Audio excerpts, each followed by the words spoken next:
Qopheessummaa aanaa Jillee Dhumuugaan waltajjiin dhimma nageenyaa fi hariiroo obbolummaa cimsuu gandoota ollaa Shawaa Kaabaa fi naannoo Affaar hariiraasuu waliin adeemsifame. Muntaa Rashid dabalata qabdi.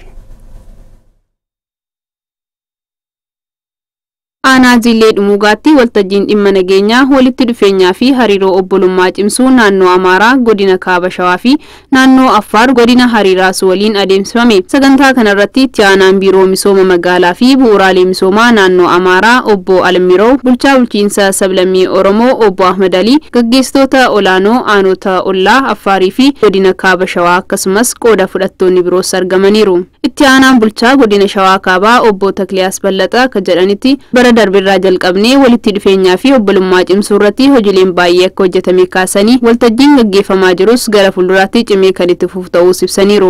ያው እንደሚታወቀው የሰሜን ሸዋ ዞን akkuma beekamu godina Shawaa Kaabaa fi bulchiinsa sablammii Oromoo akkasumas godina Affaar hariiraasuu yookaas duwwaa shan karaalee hedduun kan wal quunnamnuu fi kan wal daangessinudha. Kanuma bu'uura godhachuun bara darbirraa jalqabee hariiroo hawaasaa cimsuu irratti hojiilee baay'ee hojjenneerra. Bara kanattis godinaalee fi aanota wal daangessan waliin ta'uun waltajjii uumuun Ramadaanaa hanga Ramadaanaatti, Faasikaa hanga Faasikaatti jedhuun bulchaan aanotaa gaggeessitoonni bakka jiranitti waltajjii guddaan gaggeeffameera. Gabaan addaan citee ture amma gaggeeffamaa jira. Hawaasni alaallaa sanbatee irraa fagaatanii turan sanbatee dhufanii walirraa bitanii walitti gurgurachaa jiran. Hojiilee kanaan dura walitti dhufeenya hawaasaa akka cimu eegalame irra caalaa kan cimsudha. ከዚህ በፊት የተጀመረውን የህዝብ ለህዝብ ግንኙነት ይበልጥ የሚያጠናክሩ ናቸው ብለን ልንወስደው እንችላለን።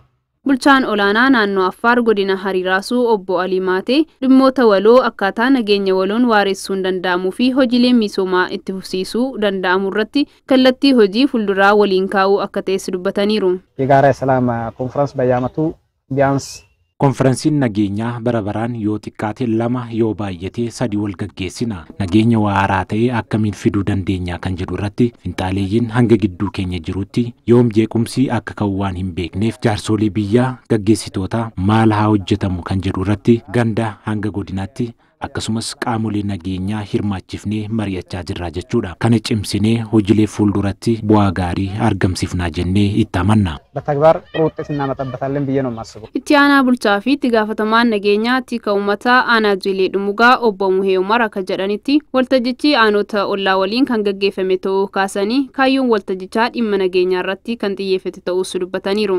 Aanaa keenya irratti keessummeessuu aanaa keenyaatiin gaggeeffamu waltajjii godina sadiiti.